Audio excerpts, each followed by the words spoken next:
Hi hello எல்லாம் எப்படி இருக்கீங்க? சூப்பராக இருப்பீங்கன்னு நினைக்கிறேன். இது வந்து ஒரு சின்ன ஒரு வீடியோங்க, ஒரு யூஸ்ஃபுல்லாக இருக்கும் அப்படின்னு சொல்லிட்டு தான் அந்த வீடியோ போடுறேன். என்னென்னா ஆக்சுவலி வந்து நாங்கள் அபுதாபியில் இருக்கோம்ல, பொதுவாக கல்ஃப் கண்ட்ரியில் இருக்கப்போ இந்த ஊறுகாய் வந்து எல்லா சூப்பர் மார்க்கெட்லையும் கிடைக்கும். பட் வந்து நான் வாங்கின எல்லா பிராண்டுமே வாங்கியிருக்கேன். பட் நம்ம ஊரில் வீட்டில் சாப்பிட்ற மாதிரி அந்த டேஸ்ட்டு வராதுங்க. ஸோ அதுலேயே வந்து ஒரு திருப்தியே இருக்காது. இப்போ பார்த்தீங்க அப்படின்னா நம்ம நண்பர் ஒருத்தர் நாகர்கோயில் ஆஸ்டின்னு சொல்லிட்டு அவர் என்ன பண்ணியிருந்தாருன்னா அன்றைக்கி இல்லை ஒரு மீன் ஊறுகான்னு சொல்லி கொடுத்தாரு. அதாவது நெத்திலி மீனில் வந்து ஊறுகாய் பண்ணியிருந்தாங்க அப்படின்னு சூப்பராக இருந்துச்சு. ஸோ அவர் தான் கேட்டேன், இந்த மாதிரி எனக்கு ஒரு ஊறுகாய் மாதிரி பண்ணி காட்டுங்க, நானும் பண்ணிக்கிறேன் அப்படின்னு. ஸோ அவர் இன்றைக்கி என்ன பண்ணாருன்னா மார்க்கெட்டில் போயிட்டு நானும் அவர் தான் போனோம். 2 கிலோ மீன் வாங்கணும். அதாவது சூரை மீன் சொல்கிறாங்க, தமிழில் என்னென்னு தெரியல, நான் கீழே போகிறேன். அந்த சூரை மீனில் தான் அந்த ஊறுகாய் பண்ண முடியுமா.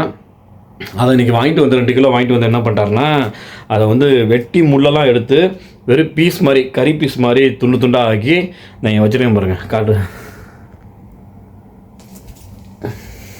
ஸோ கறி பீஸ் மாதிரி ஸ்கொயராக கட் பண்ணிட்டாரு. கட் பண்ணிட்டு அதில் பார்த்தீங்கன்னா மிளகாத்தூள் அவரை மஞ்சத்தூள்லாம் போட்டு பரட்டி ஒரு 1 ஹவருக்கு வந்து அப்படியே ட்ரை பண்ண வச்சுருக்காரு. ஸோ அதுக்கப்புறம் அவர் வந்து வெறும் இஞ்சி, வெள்ளைப்பூண்டு, வினிக்கர், வெந்தயம் இவ்வளோ தான் யூஸ் பண்ணும் அப்படின்ட்டுருக்காரு. ஸோ இது இவர் எப்படி பண்ண போகிறான்னு தெரில. ஸோ பார்ப்போம். நானே ரொம்ப வந்து ஒரு எக்ஸைட்டடாக இருக்கேன். பார்க்கலாம் என்ன ஒன்றுனா உங்களுக்கு காட்டுறேன், வீடியோ ஸ்கிப் பண்ணாமல் பாருங்கள். ஸோ ஆக்சுவலி பார்த்தீங்கன்னா அந்த ஃபிஷ்ஷு வந்து ரூமில் வச்சோன்னா சரியாக ட்ரை ஆகலை. ஸோ நல்லா ட்ரை ஆகணுமா. ஸோ எங்களுக்கு வந்து அங்கே பால்கனிலாம் எதுவும் கிடையாது, அதனால் வந்து வெளியே வந்துட்டோம். ஸோ வெளியே வந்து ஒரு 1/2 hour வந்து ட்ரை பண்ண வச்சுட்டு ஸோ அதுக்கப்புறம் எடுத்துகிட்டு போய் தான் நம்ம வந்து அதை ரெடி பண்ணுவாங்க. ஸோ இங்கே பாருங்கள், எங்கே வைக்கலாம், காய வைக்கலாம். ஸோ இதாங்க, இங்கே உட்கார வைக்கலாமா? ஓப்பன் இல்லையா? பிரச்சனை இல்லை, எங்கேயா வைங்க, வெயில் அடிக்குதுல உங்களுக்கு. திறந்து வைக்கணுமா? சரி.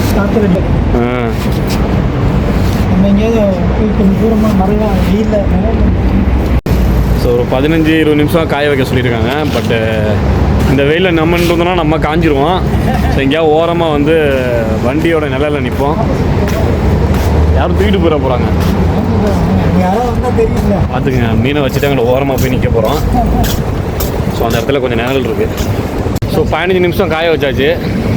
ஸோ நம்ம மேலே எடுத்துகிட்டு போக போகிறோம். ஸோ அப்படியே பாருங்கள், காஞ்ச மாதிரிலாம் தெரியாது, லைட்டாக ட்ரையாக இருக்குது, அவ்வளோதான். ஏன்னா வந்து ஊறுகாய்க்கு வந்து அந்த ட்ரை வந்து ரொம்ப முக்கியமாக, அப்படி தானே? எவ்வளோ நேரம் காய வைக்கணும். மேலே போகலாம் வாங்க. என்ன ப்ரோ, இவர் தான் எங்கள் மாஸ்டர். இவர் தான் எங்கே அவர்?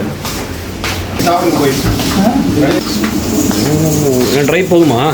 போதும். ஸோ இதெல்லாம் கட் பண்ணிக்கிறேன், இஞ்சி பூண்டு. ஸோ இஞ்சி வந்து இந்த மாதிரி தான் பொடிசா கட் பண்ணியிருக்காரு. ஸோ பாருங்கள் எப்படி கட் பண்ணுறாங்க. ஸோ பூண்டு கட் பண்ணிக்கலாம் சின்னதா. ட்ரை பண்ண போகிறீங்க அப்படி தானே?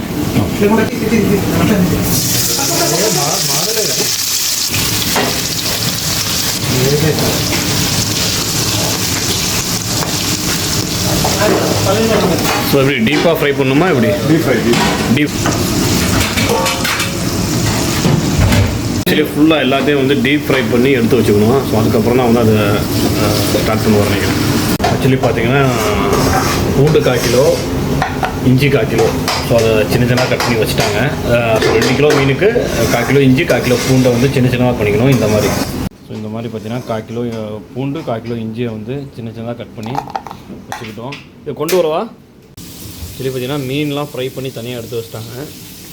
ஸோ மீன் ஃப்ரை பண்ண எண்ணெயிலேயே கருவேப்பிலை, கடுகு, வெந்தயம் போட்டு கொஞ்சம் நேரம் ஃப்ரை பண்ண விடுறாங்க.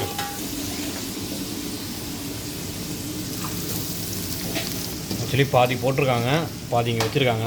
ஒன்றா போட்டிங்க அப்படின்னா ஃபுல்லாக ஃப்ரை ஆகாது. அதனால் இதை ஃப்ரை பண்ணி தனியாக எடுத்துகிட்டு அதுக்கப்புறம் மிச்சம் இருக்க இந்த இஞ்சி பூண்டையும் போட்டு ஃப்ரை பண்ணுவாங்க. அது நல்லா ஃப்ரை ஆனதுக்கப்புறம் அதுக்கப்புறம் நமக்கு தேவையான அளவு உப்பு போட்டுக்கலாம். ஸோ மிளகாய் தூள் கொஞ்சம் உங்களுக்கு உரப்பு தேவையான அளவுக்கு போட்டுக்குங்க. ஸோ ஒரு 1/2 ஸ்பூனு இல்லை 1 ஸ்பூனு மஞ்சத்தூள் போட்டுக்கலாம். ஸோ நல்லா கிளறி விட்டுக்கோங்க. ஸோ ஒரு 10 நிமிஷம் வந்து கொஞ்சம் நல்லா ஃப்ரை பண்ண விட்டுட்டு ஸோ அதுக்கப்புறம் நம்ம வந்து இந்த மீனை தூக்கி இதில் போட போகிறோம். ஸோ மீனை வந்து இப்போ வந்து ஸோ ஸோ அதில் ஏற்கனவே ஃப்ரை பண்ண அந்த இஞ்சி பூண்டு ஃப்ரை பண்ணதெல்லாம் அப்படியே போட போகிறோம். ஸோ மசாலா வந்து ரெடி ஆயிடுச்சு அப்படி தானே. ஸோ மீனை வந்து போட்டாச்சு. ஃபைனல் இதானா டச்சிங்க. ஸோ ஃபைனலாக பார்த்திங்க அப்படின்னா வினிகர் வந்து ஆட் பண்ணுறோம். ஸோ அதுதான் வந்து ரொம்ப முக்கியமான ஒன்று. ஸோ எவ்வளோ வேணால் ஊற்றிக்கலாமா?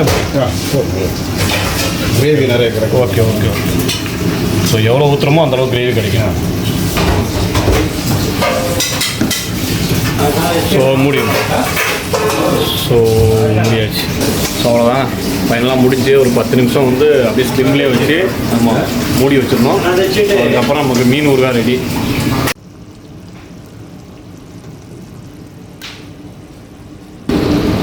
மீன் ஊறுகாய்